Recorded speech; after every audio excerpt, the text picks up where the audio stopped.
Amerikaga joylashgan Uyg'ur Project fondi tashkillagan Davr va biz Istanbulda 20 leksiya 2023 temalik faoliyat 23 va 24 sentabr kunlari Istanbul Sabahattin Zaim Universitetida o'tkazildi.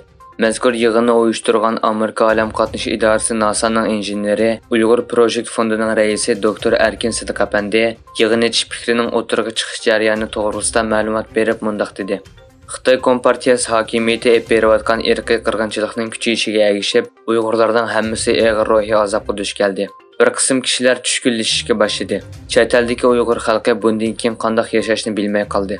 O'shundaq bir paytda chet elda yashayotgan Uyg'ur ziyolilarining rolini joriy qildirib, xalqni to'g'ri yo'lga yetaklash, ularni hozir zarur bo'lgan bilimlar bilan ta'minlash maqsadi bilan bundaq bir faoliyatni uyushtirgan edik. Biz bu maqsad bilan Uyg'urlar hozir do'char bo'layotgan krizislar nima? Bu masala va krizislarning kelib chiqish manbasi nima? Ularni hal qilishning chora-tadbirlari nima degan savollarni tayyorlab, Uyg'ur ziyolilariga avatib bergan edik. Bu chaqiriqqa ovoz qo'shib, 45 ziyoli 50 parcha maqolaning qisqacha mazmunini yo'llab berdi. Uningdan 37 nafar ziyolining 44 parcha maqolasi rasmiy tanlandi. Biz bu maqolalarni yig'ib, maqolalar to'plam qilib nashr qildirdik. Bu 550 betlik kitob vujudga chiqdi. Bu kitobni yig'inga ishtirok qilganlarga haqsiz tarqatib berdik. 2023 yili 29 sentabr Sharq Turkistondagi Xitoy ishg'oliyatining 74 yillik munosabati bilan Istanbulda biz Sharq Turkistondagi irqiy qirg'inchilik haqida so'zlayotimiz temasida rasm ko'rgazmasi va tashviqot faoliyati o'tkazildi. Egallanishicha, Turkiyada turishliq Sharq Turkiston tashkilotlar birligi har xil fidoyilar va ommaviy tashkilotlar bilan hamkorlashib, 29 sentabr Istanbulda biz Sharq Turkiston irqiy qirg'inchilik haqida so'zlayotimiz bosh tema qilingan rasm ko'rgazmasi va tashviqot faoliyati o'tkazilgan.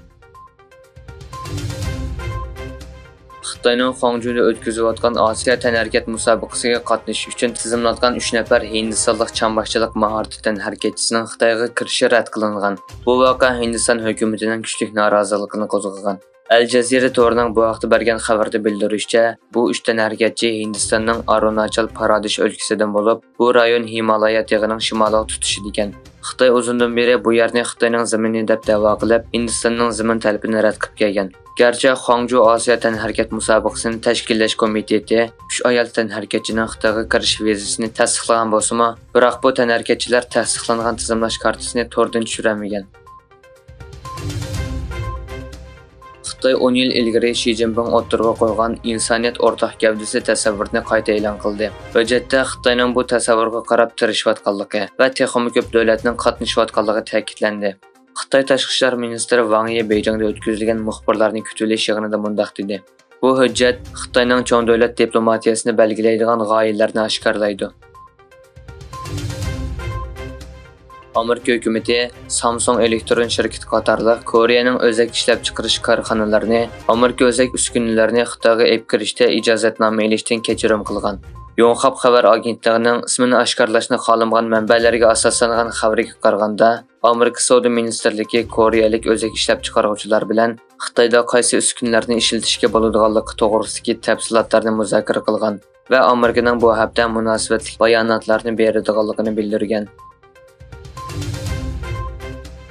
Xitoy O'rta Osiyodagi davlatlarda ta'sir kuchini oshirish uchun bir qator harakatlarni qilmoqda. Yakshanba kuni Xitoyning Qirg'iziston Jiddiy ishlar ministrligiga e'lon qilgan ishga yurish ko'chma doktorxonaning maliyat ko'rish murosimi Bishkekda o'tkazilgan.